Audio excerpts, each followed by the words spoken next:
सिद्धार्थनगर में नदी पुनर्चक्रण योजना के तहत राप्ती तट पर आयोजन। मंत्री संजय निषाद और सांसद जगदम्बिका पाल रहे मुख्य अतिथि। मछुआ समाज के लोगों के साथ नदी में छोड़े मछली के बच्चे। जिलाधिकारी को राष्ट्रपति ने किया सम्मानित। मिर्जापुर को जल संरक्षण में मिला पहला स्थान। छठा नेशनल वाटर अवार्ड मिर्जापुर को समर्पित।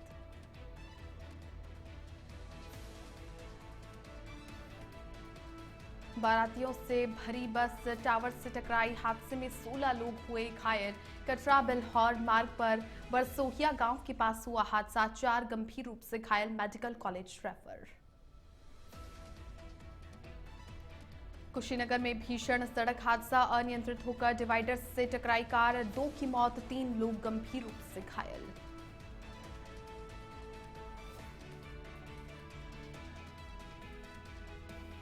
नमस्कार, वंदे भारतम इंडिया हेड देख रहे हैं आप और आपके साथ हूं मैं छवि फागना। चलिए बुलेटिन की शुरुआत करते हैं। सिद्धार्थनगर से खबर का रुख कर लेते हैं, जहां पर नदी के पुनर्चक्रण योजना के तहत बांसी में राप्ती तट पर कार्यक्रम का आयोजन किया गया। इस कार्यक्रम में मत्स्य मंत्री संजय निषाद और सांसद जगदम्बिका पाल मुख्य अतिथि के रूप में शामिल हुए। इस दौरान मुख्य अतिथियों ने मछुआ समाज के लोगों के साथ जिले की सबसे बड़ी नदी राप्ती में हजारों की संख्या में मछली के बच्चे छोड़े। इस दौरान कैबिनेट मंत्री संजय कुमार निषाद ने कहा कि उपेक्षा के चलते नदियों का पानी दूषित हो चुका था और जीवनदायिनी नदियों का अस्तित्व खतरे में पड़ गया था, लेकिन हमारी सरकार ने अभियान चलाकर इसका पुनर्चक्रण किया है, जिससे जहां मछुआ समाज को फिर से रोजगार उपलब्ध हुआ, वहीं नदियां भी हरी भरी हो रही हैं।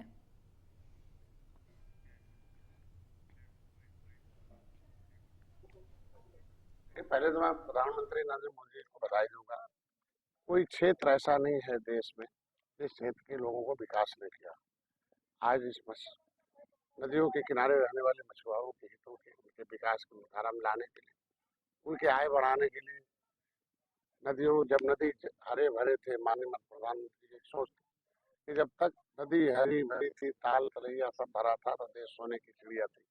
फिर इसको ब्लू रिवोल्यूशन के माध्यम से फिर हम जल आधारित जितने भी रिसोर्सेज हैं उसे आगे बढ़ाया जाए। उस क्रम में नदियों के किनारे रहने वाले मछुआरों के आय में वृद्धि हो, उनके रोजगार के साधन बढ़े, प्रोटीन भोजन मिले, उसके लिए रिवर इंचिंग का हो रहा। और नदियों का जो जल जीव का जो इम्बैलेंस हो गया था, उसे भी हम लोग मारते ही रहे, कभी पढ़ता नहीं था।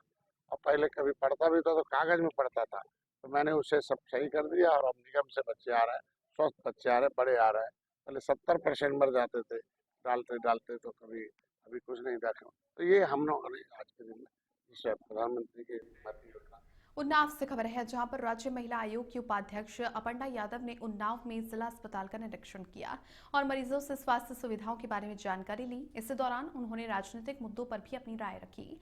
उन्होंने मंत्री रघुराज प्रताप के उस बयान का समर्थन किया जिसमें उन्होंने आतंकवाद के संदर्भ में मदरसों, मस्जिद और एएमयू की बात कही थी। इसके अलावा उन्होंने कहा कि आतंकवाद किसी एक धर्म से जुड़ा हुआ नहीं है। वहीं बिहार चुनाव में वीआईपी अध्यक्ष मुकेश सहनी के 10,000 रुपए देकर महिलाओं को प्रभावित करने के आरोप पर उन्होंने कड़ी आपत्ति जताई और इसे राष्ट्रद्रोह जैसा करार दिया। इसके अलावा उन्होंने अखिलेश यादव के एसआईआर वाले बयान पर कहा कि ये हर जगह होगा और वोट प्रतिशत बढ़ाने में प्रभावी रहा।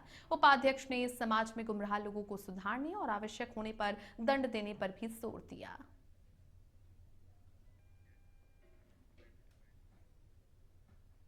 हमारे यहाँ हमारे स्टेट में उत्तर प्रदेश में आदरणीय मुख्यमंत्री जी की तरफ से कन्या सुमंगला योजना चलाई जाती है, जिसके तहत जो है बच्चियों को जो है 25,000 रुपये मिलते हैं।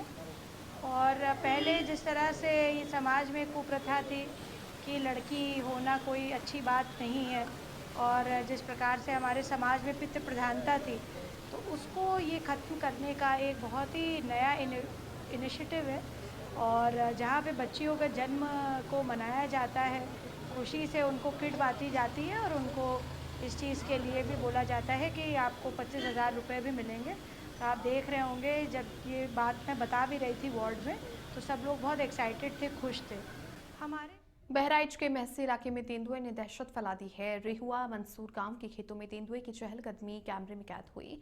इलाके में पिछले साल आदमखोर भेड़ियों के हमले में कई लोग मारे गए थे, जिससे अब तेंदुए की गतिविधियों ने लोगों में डर बढ़ा दिया है। सूचना मिलते ही वन विभाग की टीम मौके पर पहुंची और ग्रामीणों को सतर्क रहने की सलाह दी। विभाग ने इलाके में निगरानी बढ़ा दी है और तेंदुए की गतिविधियों पर लगातार नजर रखी जा रही है।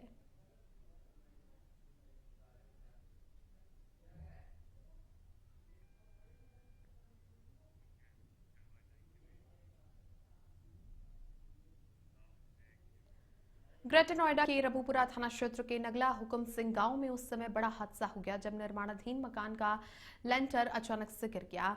सेटरिंग खोलने के दौरान 5 मजदूर मलबे में दब गए, जिनमें से 3 को स्थानीय लोगों की मदद से बाहर निकाला गया और गंभीर हालत में उन्हें अस्पताल भर्ती करवाया गया। रेस्क्यू ऑपरेशन अभी जारी है और आशंका है कि 2 और मजदूर मलबे के नीचे दबे हो सकते हैं। मौके पर पुलिस और राहत की टीमें पूरी कोशिश करने में लगी हुई है।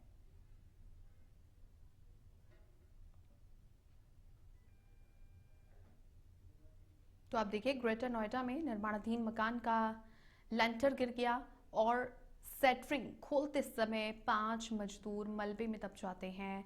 स्थानीय लोगों ने 3 मजदूरों को गंभीर हालत में बाहर निकाला है और ऐसे में गंभीर जो हालत है वो 3 मजदूरों की बताई जा रही है। इसके अलावा 2 और मजदूर दबे होने की आशंका जताई जा रही है। रेस्क्यू किया जा रहा है। रबूपुरा के नगला हुक्म सिंह गांव है जहां पर मकान का लेंटर गिर जाता है। ग्रेटर नोएडा में निर्माणाधीन ये मकान है और सेंटरिंग खोलते समय 5 मजदूर हैं मलबे में दब जाते हैं। इसके अलावा आप देखिए 3 मजदूरों को गंभीर हालत में निकाला गया और 2 और जो मजदूर हैं बाकी के बचे हुए उनके दबे होने की आशंका जताई जा रही है। रबूपुरा के नगला हुक्म सिंह गांव में हड़कंप मच गया।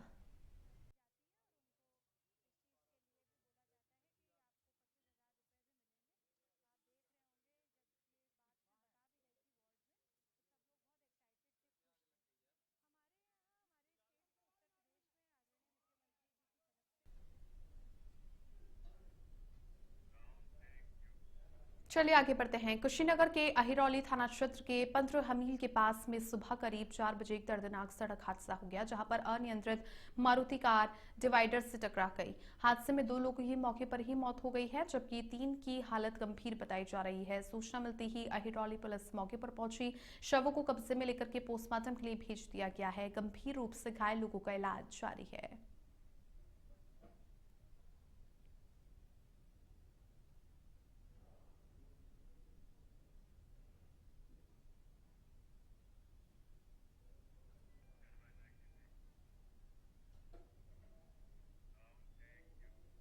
मिर्जापुर से खबर है, जहां पर जिलाधिकारी पवन कुमार गंगवार को जल संरक्षण और जन भागीदारी में उत्कृष्ट कार्य करने के लिए राष्ट्रपति द्रौपदी मुर्मू ने सम्मानित किया। 6ठे नेशनल वाटर अवार्ड में मिर्जापुर को देश में पहला स्थान मिला है। जल जीवन मिशन और अटल भूजल योजना में जिले के शानदार प्रदर्शन के कारण ये सम्मान दिया गया। साथ ही पूर्व जिलाधिकारी प्रियंका निरंजन और मुख्य विकास अधिकारी विशाल कुमार को भी उत्कृष्ट कार्य के लिए सम्मानित किया गया। ये पुरस्कार जिले की जल संरक्षण उपलब्धियों और प्रशासन की सक्रिय भूमिका को दर्शाता है।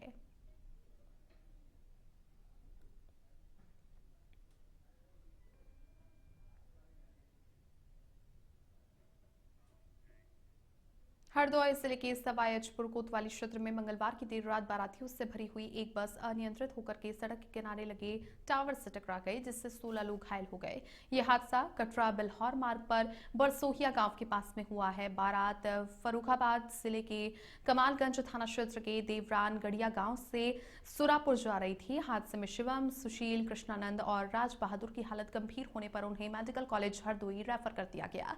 अन्य घायल बारातियों को सामुदायिक स्वास्थ्य केंद्र हरपालपुर में इलाज किया गया।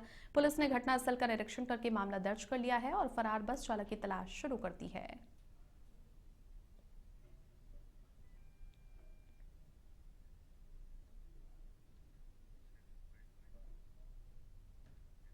हुआ 1 घंटा इन्हें गाड़ी रोकी। अब जाकर के अब मारे के मिलन जाए रहे पता नहीं जी 4 रुपये तरह जिनका ये 3 आदमी भाजी गए। कहाँ पर बस पलटी? क्या हमें नहीं मालूम। कहाँ से आ रही थी बारात? कमालगंज से आ रही। आगे बढ़ते हैं। गुरसराय में डॉक्टर राम मनोहर लोहिया पीजी महिला महाविद्यालय में महारानी लक्ष्मीबाई का जन्म समारोह धूमधाम से मनाया गया। कार्यक्रम मां सरस्वती की पूजा और महारानी लक्ष्मीबाई के चित्र पर पुष्पांजलि अर्पित करने के साथ शुरू हुआ। छात्राओं की निबंध प्रतियोगिता में शिवी ने प्रथम, चाहत ने द्वितीय और सोनिया ने तृतीय स्थान प्राप्त किया, जबकि भाषण प्रतियोगिता में निशिपाल प्रथम, समीक्षा द्वितीय और प्राची तृतीय रही। प्राचार्य डॉक्टर पिंकी सिंह ने महारानी की अमर कीर्ति का स्मरण करते हुए कहा कि उनका साहस सभी के लिए मार्गदर्शन है। कार्यक्रम में उप प्राचार्य और साथ ही एनएसएस कार्यक्रम अधिकारी डॉक्टर आराधना यादव और डॉक्टर धीरज दीक्षित सहित अन्य शिक्षक मौजूद रहे। संचालन डॉक्टर आराधना यादव ने किया। आभार गुलाब राय शर्मा ने व्यक्त किया।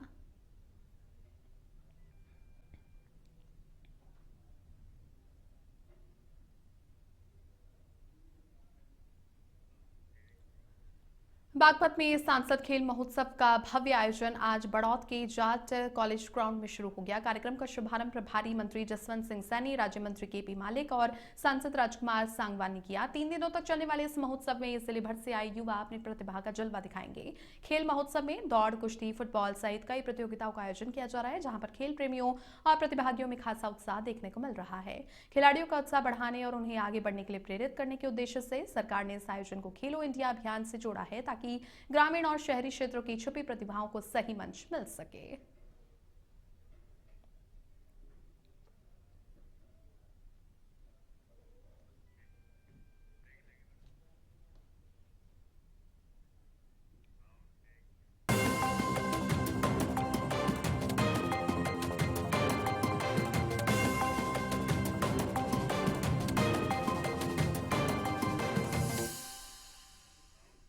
ब्रेक के बाद आपका स्वागत है। चलिए नजर डाल लेते हैं उत्तराखंड की कुछ खबरों पर। देखिए, मुख्यमंत्री पुष्कर सिंह धामी ने अचानक सचिवालय से सीधे आईएसबीटी देहरादून पहुंचकर वहां की व्यवस्थाओं का औचक निरीक्षण किया।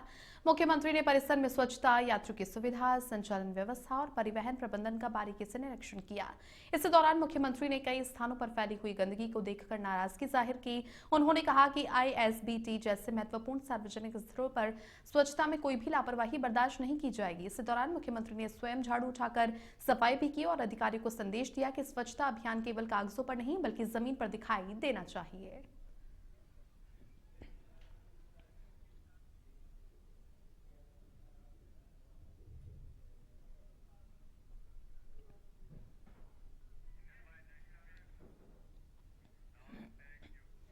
हरिद्वार से खबर है, जहां पर कांग्रेस के वरिष्ठ नेता और पूर्व मुख्यमंत्री हरीश रावत हरिद्वार पहुंचे, जहां पर उन्होंने वीआईपी घाट पर पूर्व प्रधानमंत्री इंदिरा गांधी को नमन किया और मौन व्रत के साथ सांकेतिक धरना दिया। इस मौके पर उन्होंने राज्य की धामी सरकार पर जमकर निशाना साधा। रावत ने कहा कि गन्ना मूल्य अभी तक निर्धारित नहीं किया गया है, जिससे किसानों में नाराजगी है। उन्होंने सरकार के नशा मुक्ति अभियान को केवल दिखावा करार दिया और कहा कि वास्तविकता में कदम नहीं उठाए जा रहे हैं। उनका ये धरना इंदिरा गांधी की जयंती पर आयोजित किया गया।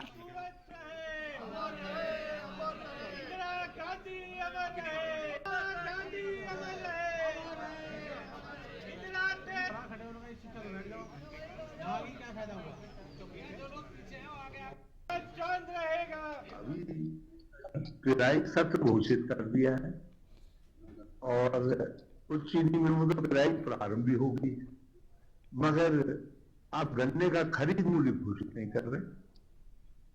हरियाणा कर चुका, उत्तर प्रदेश कर चुका, भाई उत्तराखंड को क्या दिक्कत है? क्यों नहीं कर रहे हैं आप खरीद मूल्य घोषित? हम और किसान संगठन भी सही 450 और उससे 450 रुपया प्रति क्विंटल और उससे अधिक की मांग कर रहे हैं, क्योंकि चीनी का अंतर्राष्ट्रीय बाजार में जो मूल्य है उस हिसाब से मांग बिल्कुल सर्वथा उचित भी है। उत्तराखंड में शीतकालीन चारधाम यात्रा 24 अक्टूबर से जारी है। पर्यटन और धर्मस्व मंत्री सतपाल महाराज ने कहा कि यात्रा को लेकर विभाग आगे की पूरी तैयारियों में लगा हुआ है। मुख्यमंत्री के निर्देशों के अनुसार पर्वतीय मार्गों पर क्रैश बैरियर की स्थापना और अनुरक्षण पर ध्यान दिया जा रहा है। सड़क दुर्घटनाओं को कम करने के लिए वाहन रुकने की व्यवस्था ऐसे स्थानों पर की जाएगी जहां पर यात्रियों को सभी मूलभूत सुविधाएं उपलब्ध हों। मंत्री ने बताया कि शीतकालीन यात्रा और आगामी चारधाम नंदा राजजात यात्रा के लिए दृष्टिगत यातायात व्यवस्था को मजबूत बनाने के लिए तेजी से काम किया जा रहा है। आज यहाँ पर पीडब्ल्यूडी की बैठक थी, उसमें सेफ्टी फीचर्स के बारे में चर्चा हुई है और हमने कहा है कि जो क्रैश बैरियर हैं वो 9 इंच और एक्सटेंड कर दिए गए हैं, जिससे सड़क हमारी काफ़ी नैरो हो गई है, काफ़ी उसकी लेंथ कम हो गई है। तो उस पर मैंने कहा कि भाई इसको चौड़ा किया जाए, और ख़ासकर जहाँ पर आपका जो चढ़ाई होती है और टर्न होता है वहाँ पर गाड़ी तेज़ नहीं चलती है। तो ऐसी स्थिति के अंदर जो क्रैश बैरियर है उसकी जो एक्सटेंडेड लेंथ बढ़ा दी आपने, अंदर की तरफ कर दिया है, उसको समाधान उसका ढूंढें। इसके साथ साथ मुख्यमंत्री जी ने आदेश दिया है कि सेफ्टी बेल्ट हो गया, आपका जो है अल्कोहल टेस्टिंग हो गया, इस प्रकार की बहुत सी बातें उन्होंने हिदायत दी हैं जो सेफ्टी के लिए बहुत ज़रूरी हैं। और हमारी शीतकालीन यात्रा के लिए भी हमें निर्देश मिले हैं, उसके लिए भी काम हमारा चालू है। और आप जानते हैं कि यमुनोत्री की पूजा खरसाली में होती है, और गंगा माई की पूजा जो है मुखबा में होती है, और केदारनाथ की पूजा ऊखीमठ में होती है, और भगवान बद्री विशाल की पूजा जो है जोशीमठ और पांडुकेश्वर में होती है। तो ये स्थान शीतकालीन के लिए खोल दिए गए हैं। इसके साथ साथ हमारा टिमरसेंट महादेव हो गया, जादुंग हो गया, जादुंग में भी हमारा काम चल रहा है, और वहाँ भी हम TRH बना रहे हैं और क्या कहते हैं होम स्टे खोल रहे हैं। तो ये सब काम हमारी बड़ी तेज़ी से हो। डोईवाला से खबर है, जहां पर लौह पुरुष सरदार वल्लभ भाई पटेल की 150वीं जयंती के अवसर पर राष्ट्रीय एकता और राष्ट्रभक्ति का संदेश देने के लिए भाजपा के द्वारा प्रदेश भर में पदयात्राएं निकाली जा रही हैं। इसी कड़ी में डोईवाला में बुल्लावाला से लिच्छीवाला तक पदयात्रा आयोजित की गई। यात्रा बुल्लावाला से शुरू होकर कुड़का वाला प्रेमनगर और मील बाजार होते हुए डोईवाला चौक पहुंची, जहां पर शहीद मेजर दुर्गा मल्ल की मूर्ति पर पुष्प अर्पित किए गए। इसके बाद में यात्रा लच्छीवाला के लिए रवाना हुई और वहां पर शहीदों के चित्र पर माल्यार्पण पुष्प अर्पित करके यात्रा का समापन किया गया। इस दौरान डोईवाला विधायक ब्रजभूषण गैरोला और डोईवाला मठ के मंडल के सभी कार्यकर्ता मौजूद रहे।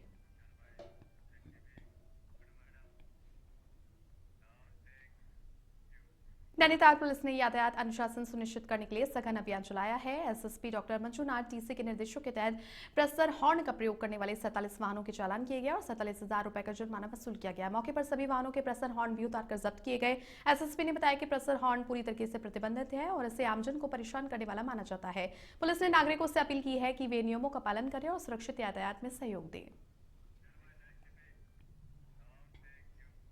दिनेशपुर में समाज सेवा की मिसाल पेश करते हुए श्री गुरु रामदास जी सेवा ट्रस्ट के अध्यक्ष हरविंदर सिंह चुग ने जरूरतमंदों की मदद के लिए एक और कदम बढ़ाते हुए 45 वर्षीय सपन को निःशुल्क व्हील चेयर उपलब्ध करवाई है और ट्रस्ट अब तक 66 व्हील चेयर बांट चुका है और 2 साल के भीतर कई परिवारों की जिंदगी में नई उम्मीद जगाई है। सपन के घर में 3 छोटे बच्चे और परिवार में कोई कमाने वाला नहीं है। ऐसे में चुग खुद उनके घर पहुंचे और स्थिति समझकर तुरंत सहायता दी। व्हील चेयर मिलने के बाद परिवार ने राहत जताई है। हरविंदर सिंह चुग ने बताया कि ट्रस्ट जल्द ही निःशुल्क कृत्रिम अंग भी उपलब्ध करवाएगा ताकि अधिक जरूरतमंदों को आत्मनिर्भर बनाया जा सके। हरिद्वार को साफ सुथरा और आकर्षक बनाने के लिए प्रशासन सक्रिय है। इसी कड़ी में जिलाधिकारी मयूर दीक्षित ने रोडवेज बस अड्डे का निरीक्षण किया और सफाई सुविधाओं की व्यवस्था का जायजा लिया। डीएम ने अधिकारी को निर्देश दिए हैं कि चारधाम की यात्रा के मुख्य प्रवेश द्वार यात्रियों को साफ सुथरा माहौल मिले। उन्होंने खराब electronic sign board, water cooler, शौचालय को तुरंत ही ठीक करने के आदेश दिए। इसके साथ ही रोडवेज परिसर, फुटपाथों में अतिक्रमण हटाने, बस अड्डे के सौंदर्यीकरण के लिए रंग रोगन और साथ ही बैनर पोस्टर हटाने के भी निर्देश दिए। देखिए, माननीय मुख्यमंत्री जी के निर्देश हुए थे कि उन्होंने जो लास्ट वीक सभी जिलाधिकारियों से वीसी दी थी, उसमें उन्होंने डायरेक्शन दिए हैं कि सभी अधिकारी अपने अपने क्षेत्र में सफाई व्यवस्था को सुदृढ़ करने के लिए अभियान चलाएं और निरंतर इस अभियान को गति दें। इसी क्रम में आज डिस्ट्रिक्ट के सभी ऑफिसर्स फील्ड में उतरे थे। सभी नगर निगम के भी, नगर निकाय के भी, छोटी नगर पंचायत, साथ ही SDM, BDO, सभी ग्रामीण और शहरी क्षेत्र में, साथ ही नेशनल हाईवेज के जो साइड में जो कूड़ा कचरा है उसकी सफाई व्यवस्था भी आज व्यवस्था देखी गई है। कल इस संबंध में एक वृहद बैठक भी ली गई थी शाम को और आज सुबह मेरे द्वारा ISBT हमारा जो बस स्टैंड है उसका निरीक्षण किया गया। उसके आसपास जो मार्केट्स हैं और जो यात्रियों की सुविधा है उसका भी निरीक्षण किया गया। सफाई व्यवस्था को और बेहतर करने के लिए वहाँ पर डायरेक्शन दिए गए हैं। साथ ही हम वहाँ पर जितने भी रेहड़ी ठेली आदि होटल ढाबे बस स्टैंड और रेलवे स्टेशन के आगे चल रहे हैं उनका सत्यापन करने के लिए पुलिस को डायरेक्शन दिए गए हैं और जहाँ जहाँ भी अतिक्रमण जैसी सिचुएशन पाई जाती है